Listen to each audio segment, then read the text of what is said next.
Everyone, welcome back to Shikshastra education. मैं हूं आपकी बायोलॉजी टीचर मैत्री और मैं लेकर आ गई हूं आपके लिए बिल्कुल नया video on the topic improvement in food resources.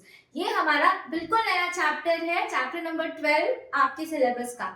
Okay students, और इस चैप्टर से मिलते जुलते आपने चैप्टर्स पढ़े हैं आपके लोअर ग्रेड्स में, तो पढ़ना और समझना थोड़ा आसान होगा ये चैप्टर को।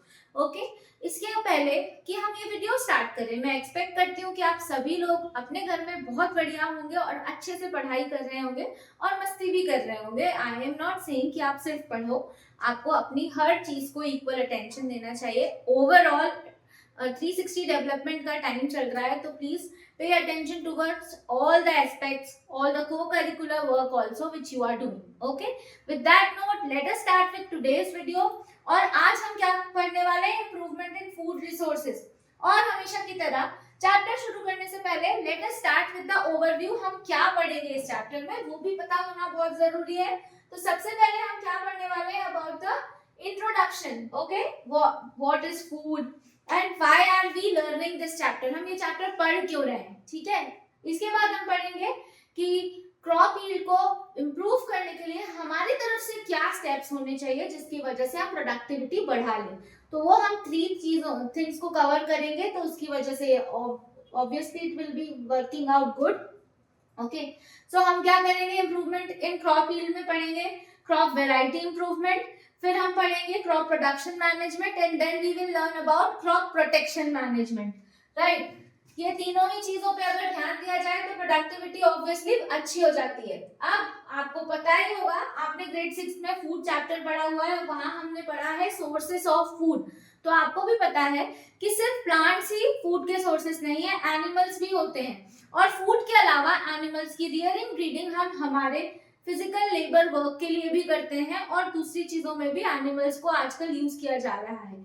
सो बेसिकली फिर the other part of the chapter is animal husbandry, in which we will learn about cattle farming, poultry farming, fish production and beekeeping. All of them in detail we are going to learn. Let us now proceed ahead towards the topic and we are going to start with is the introduction. So students, as आपको पता है कि food कितना important है, सभी living organism को किसी भी तरह की एक्टिविटी करने के लिए फूड की जरूरत होती है। Okay, all the living organism dependent on food. Why? Because they need nutrients. उनको न्यूट्रिएंट्स की जरूरत है अपने ग्रोथ एंड डेवलपमेंट के लिए। राइट, सो ये न्यूट्रिएंट कहाँ से मिल रहे हैं? ये मिलते हैं फूड से, जो वो खा रहे हैं। ठीक है, so plants animals both need food for their growth and development. Right, and how are we getting the food? तो agriculture is majorly providing us with food. So agriculture क्या होता है? अभी तक हमें पता था कि एग्रीकल्चर में हम सिर्फ फार्मिंग की बात कर रहे हैं, बट एग्रीकल्चर साइंस की वो प्रैक्टिसेस हैं जिसमें आप क्रॉप प्रोडक्शन भी पढ़ते हैं और एनिमल हस्बेंड्री भी इंक्लूडेड है। अगर आप एनिमल हस्बेंड्री और फार्मिंग दोनों को कंबाइन करेंगे तो उसको हम एग्रीकल्चर कहते हैं। ठीक है, सो एज यू नो कि कंट्री की पॉपुलेशन इंक्रीज होती जा रही है, day by day population is increasing, so demand for the food and other resources are also increasing. जब ये डिमांड बढ़ रही है तो हमें सप्लाई भी करना है। राइट, सो इस चैप्टर में हम उन सभी मेथड्स के बारे में बात करेंगे जिसकी वजह से हम जो हमारी डिमांड है उसको फुलफिल करने लायक प्रोडक्टिविटी जनरेट कर पाए। ओके स्टूडेंट्स, इस चीज को प्रमोट करने के लिए कई सारे रिवॉल्यूशन भी प्रपोज हुए हैं। जैसे आपने ग्रीन रेवोल्यूशन का नाम सुना होगा, आपने व्हाइट रेवोल्यूशन का भी नाम सुना होगा। ये सभी क्या है? ये जैसे green revolution was to promote agriculture, like agricultural practices, right? And what about white revolution? That is to promote milk productivity, right? So basically different acts were started by government so that this necessary needs should be fulfilled and all the organisms, all the animals, all the people around us getting sufficient amount of food.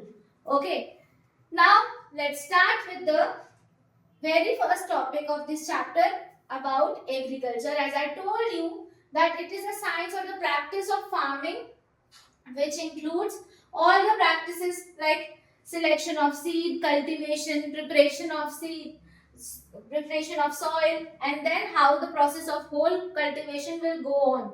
Rather than this, Animal husbandry is also part of this agriculture. Okay, now what do we do during the crop production? हम crop को produce कर रहे हैं. अब ये crop क्या है? Crop क्या होता है? बेसिकली क्रॉप की डेफिनेशन है जो आपने ग्रेड 8 में भी पढ़ी हुई है. Crop is same variety of plant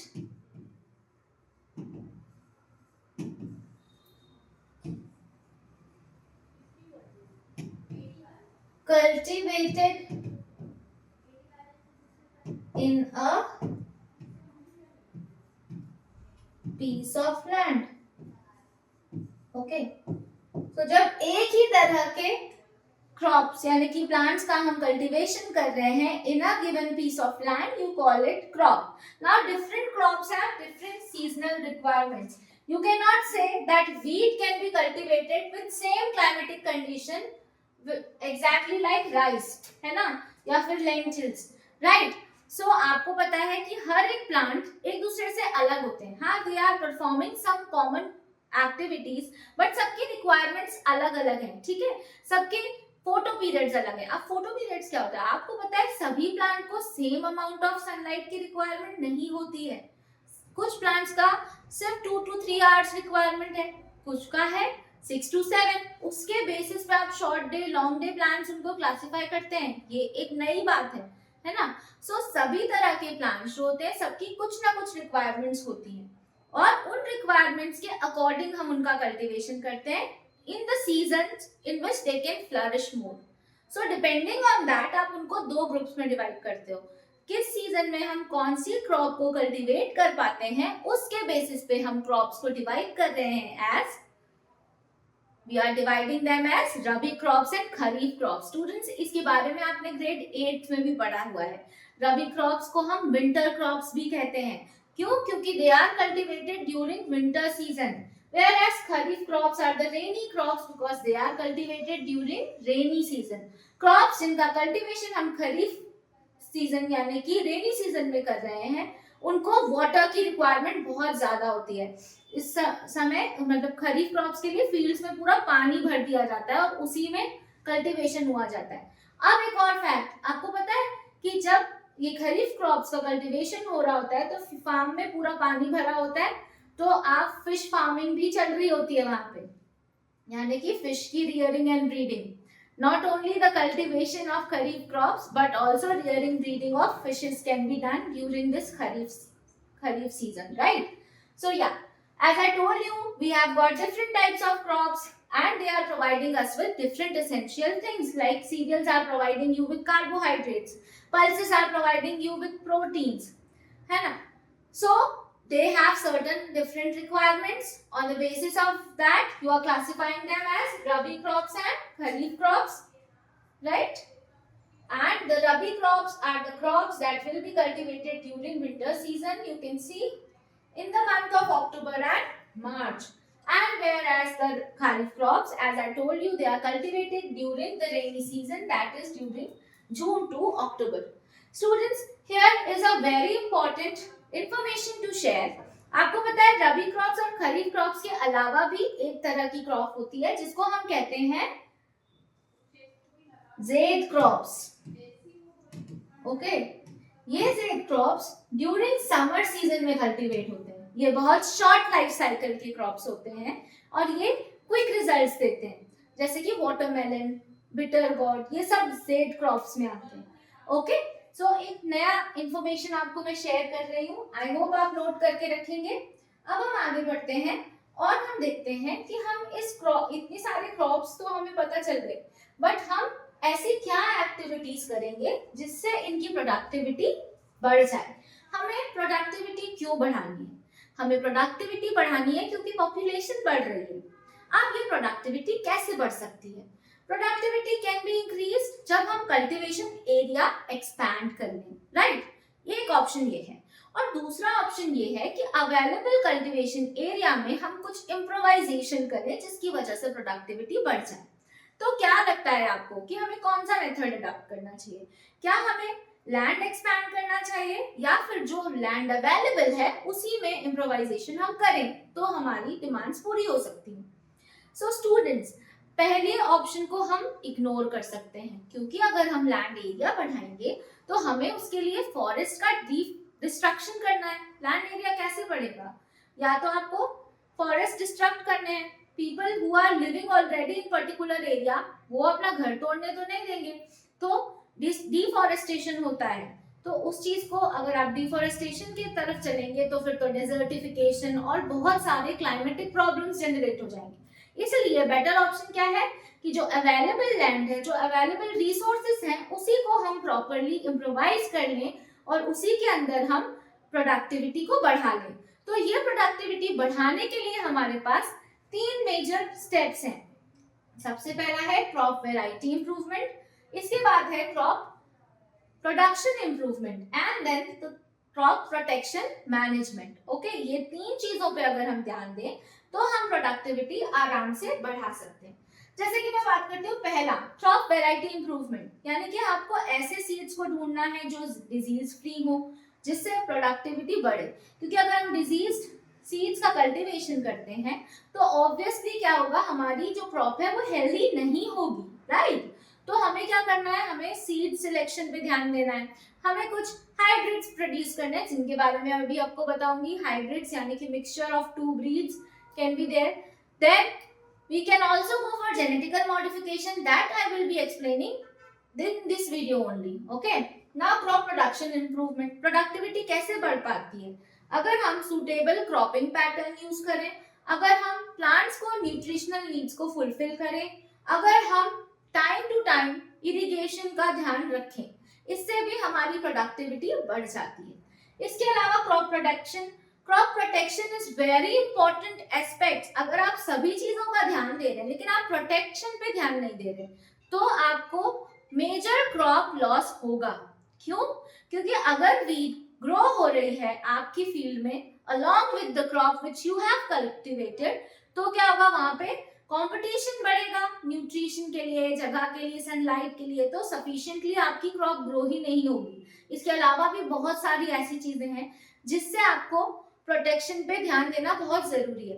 और स्टोरेज के टाइम पे भी आपको ध्यान देना है क्योंकि मेजर क्रॉप का डिस्ट्रक्शन स्टोरेज के टाइम पे भी होता है, जिसे हम स्टोरेज लॉस कहते हैं। तो अगर हमने इन तीनों एस्पेक्ट्स पे ध्यान दिया तो इससे हम क्या कर सकते हैं, प्रोडक्टिविटी को बढ़ा सकते हैं, राइट? सो अब हम आगे बढ़ते हैं और सबसे पहले क्रॉप वेराइटी इंप्रूवमेंट पे ध्यान देते हैं।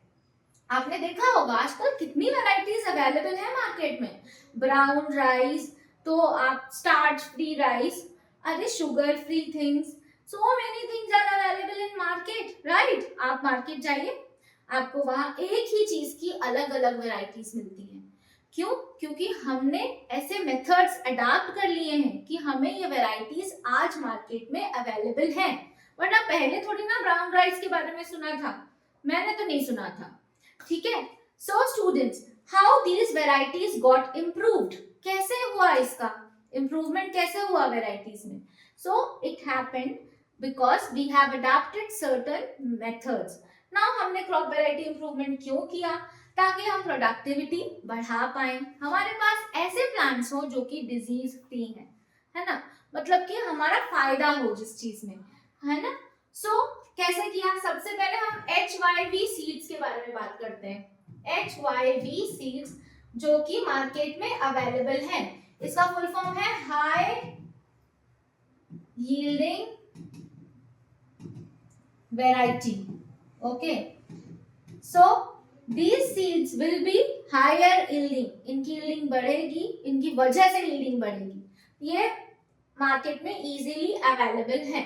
इसके अलावा अगर जैसे कुछ फार्मर्स नहीं अफोर्ड कर सकते इन सीड्स को, उनको नॉर्मल सीड्स ही चाहिए, तो वो भी एक्टिविटीज परफॉर्म करते हैं जिसके थ्रू वो हेल्दी सीड्स को सिलेक्ट करें और हेल्दी सीड्स की सोइंग करें।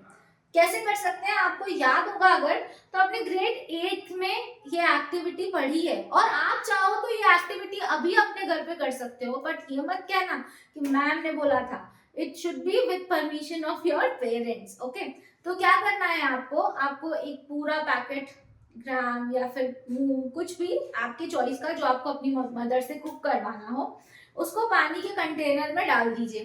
ठीक है, आप क्या देखेंगे थोड़ी देर बाद कि जो भी हेल्दी सीड्स हैं, यानी जो भी हेल्दी मूंग है या हेल्दी ग्राम है, वो सब पानी में सेटल हो जाएंगे और जो डैमेज है वो पानी के ऊपर फ्लोट हो रहे होंगे।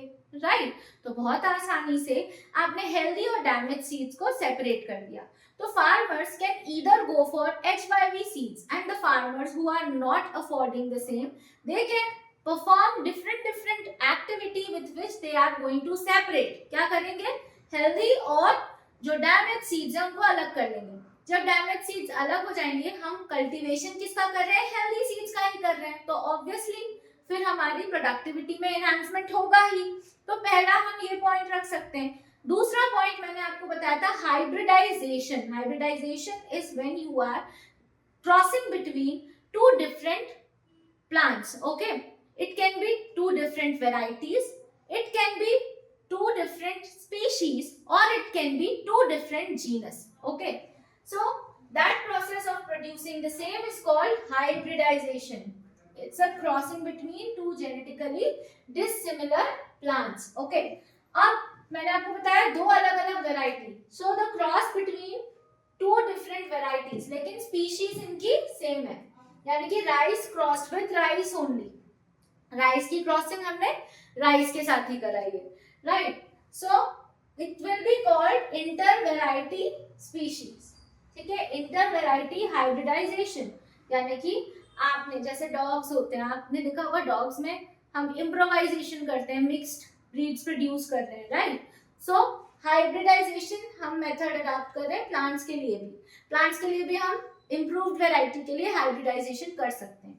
सो आपने सपोज एक ऐसा प्लांट लिया जो कि डिजीज रेजिस्टेंट है और एक ऐसा प्लांट लिया जो कि हायर प्रोडक्टिविटी वाला है। अब जब आपने क्रॉस किया तो रिजल्टेंट प्लांट में आपको दोनों के कैरेक्टर्स मिले, यानी कि वो डिजीज रेजिस्टेंस भी हुआ और उसमें प्रोडक्टिविटी भी ज्यादा थी, तो इस तरह से फायदा हुआ। राइट, दूसरा है इंटरजेनेरिक और inter species hybridization. So inter species में होता है cross between two different species but इनकी जेनेरा सेम है। Right, then the other is cross between two genus, different genus. Right, so inter genus like pomato, अगर आपने सुना हो, ये हाइब्रिडाइजेशन टेक्निक है जिसमें टोमेटो और पोटैटो को कंबाइन प्रोड्यूस किया जा रहा है।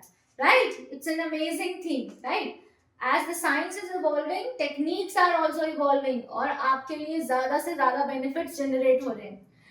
Now, genetically modified crops, ये third point है with which you can improve the variety of crop you are producing. Right? So, genetically modified crops में आप genes में कुछ ऐसे moderation कर रहे हैं, alteration कर रहे हैं, जिसकी वजह से आप अपना desired character obtain कर रहे हैं। You know, हमारी बॉडी में कई सारे जीन्स हैं जो पर्टिकुलर अमीनो एसिड्स को कोड करते हैं। ये अमीनो एसिड्स रिस्पॉन्सिबल है प्रोटीन बनाने के लिए। अगर हम इन जीन्स में किसी भी तरह का चेंज करते हैं तो फिर वो रिस्पेक्टिव अमीनो एसिड्स की कोडिंग नहीं कर रहे हैं, वो कुछ और कोडिंग करने लगते हैं। और क्या हुआ, हमारे पास एक नई वैरायटी का प्रोटीन आ जाता है और उस प्रोटीन की वजह से हमारे पास एक नया कैरेक्टर भी आ जाता है।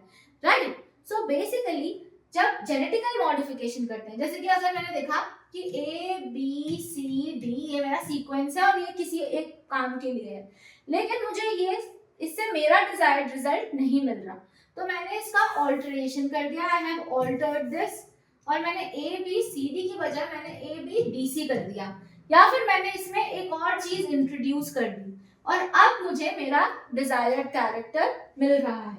तो इस तरह के जो भी क्रॉप्स होते हैं इनको हम जेनेटिकली मॉडिफाइड क्रॉप्स कहते हैं, जब हमने डिजायरेबल जीन को ऐड कर दिया है इनटू द क्रॉप, फिर आपको मॉडिफाइड क्रॉप्स मिलती हैं। अभी तक हमने successfully genetically modified crops produce किए हैं जिसे हम बीटी कॉटन कहते हैं। ये बैसिलस thuringiensis नाम के बैक्टीरिया के जीन्स इसमें ऐड किए हुए हैं। कॉटन को है ना इंसेक्ट्स बहुत डैमेज करते थे, तो उस डैमेज से प्रिवेंट इस बैक्टीरिया की वजह से, इस एडिशनल जीन की वजह से क्या हुआ, वो इंसेक्ट चोक होते हैं, उनका रेस्पिरेटरी सिस्टम चोक हो जाता है और वो मर जाते हैं. सो विदाउट यूजिंग इंसेक्टिसाइड्स अब वो इंसेक्ट्स डैमेज नहीं कर रहे कॉटन को. तो उसी तरह से BT, brinjal, golden rice, these are some of the examples जो हमारे पास अभी अवेलेबल हैं और जिन्हें हमने कैसे प्रोड्यूस किया है. We have produced them through the genetical modification, right. अब ये सारा क्रॉप वैरायटी इंप्रूवमेंट से हमें क्या फायदा है. अगर हमारी वैरायटी इंप्रूव हो जाएगी तो सबसे पहली चीज हायर यील्ड. ये तो हमें चाहिए ना. As I told you in the earlier like part of this video कि हमें पॉपुलेशन की डिमांड को मैच करने के लिए प्रोडक्टिविटी बढ़ानी है. तो जब हायर यील्ड होगी तो ऑब्वियसली प्रोडक्टिविटी बढ़ जाएगी, राइट, और हमारी डिमांड्स फुलफिल होंगी, right. Second is improved quality. हमें डिजीज फ्री प्लांट मिल रहे हैं, हमारी प्रोडक्टिविटी बढ़ रही है, राइट. सो ऑब्वियसली हमारे डिजायर्ड कैरेक्टर्स हम डेवलप कर पा रहे हैं प्लांट में, है ना. Quality of pulses, oil quality, सभी चीजें एनहांस हो रही हैं. थर्ड, हमारे प्लांट ऐसे प्रोड्यूस हो रहे हैं जो कि बायोलॉजिकल फैक्टर्स जैसे कि इंसेक्ट, पेस्ट, माइक्रोब्स, इनके इफेक्ट से प्रोटेक्टेड हैं. इसके अलावा वो एबायोटिक फैक्टर्स जैसे कि सैलिनिटी, ड्रॉट, इन सभी सिचुएशन से भी प्रोटेक्टेड और सेफ रहेंगे, ठीक है. Then we have is change in maturity duration. What is change in maturity duration? Basically आपको पता है कि आपके प्लांट का एक लाइफ स्पैन होता है जिसमें वो सीड की जर्मिनेशन से लेके फ्रूटिंग तक जा रहा है, ठीक है. अभी हमें रिजल्ट क्विक चाहिए. सपोज एक क्रॉप की प्रोडक्टिविटी में हमें 3 months लगते हैं, but when the maturity duration change, it maybe we will get result in 1.5 month only. And फिर उसके बाद हमारे पास और 1.5 month का टाइम स्पैन होगा जिसमें हम दोबारा से कल्टीवेशन कर सकते हैं, right. So change in maturity duration will give you quick results, right. The other thing is wider adaptability. Adaptation term तो हमने बचपन में कई बार सुना है. What is adaptation? Adaptation is basically change in an individual with respect to change in surrounding. जैसे कि हम नए स्कूल में जाते हैं. अगर हम नए स्कूल में गए तो क्या हुआ, हमारे पास अभी दोस्त नहीं है, हमारे टीचर्स हमें नहीं जानते, लेकिन हमने क्या किया, जल्दी जल्दी अपने आप को उस तरह के एटमॉस्फेयर में एडजस्ट किया. अब हमारे दोस्त भी हैं, टीचर्स भी हमें जानने लगे. इसको हम क्या कह रहे हैं, अडैप्टेशन, राइट. सो उसी तरह से आपकी जो क्रॉप्स हैं वो प्रॉपरली अडेप्टेड हैं. जो क्रॉप्स माउंटेन रीजन में ग्रो हो रही है वो माउंटेन रीजन में ग्रो हो रही है, जो प्लेन्स में ग्रो हो रही है वो प्लेन्स में. लेकिन अगर हम यहाँ पे क्रॉप वैरायटी में कुछ मॉडिफिकेशन कर देते हैं तो हमारे पास ऐसे क्रॉप्स आ जाएंगे जो वाइडर अडेप्टेबिलिटी शो कर रहे हैं. यानी कि वो क्रॉप जो माउंटेन में ग्रो हो रही थी उसे आप प्लेन्स में भी डेवलप कर सकते हो, right. Then the last thing is desired agronomic characteristics. What are desired agronomic characteristics? Some plants require tallness is मतलब they should be taller in their height, तो आपको desired result मिलेगा. कुछ में आपको profuse branching चाहिए, ठीक है, तो आपको desired result मिलेंगे. तो ये हम कैसे achieve कर सकते हैं? By going for genetical modification या फिर hybridization.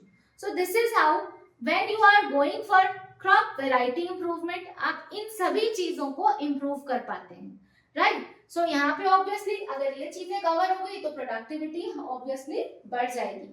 Now with that note we are now done with today's video.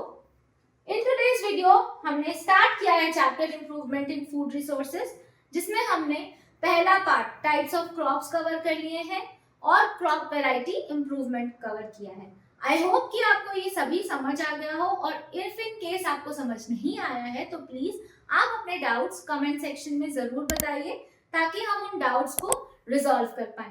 Thank you so much for watching us. Keep watching and do subscribe to our channel Shikshastra education.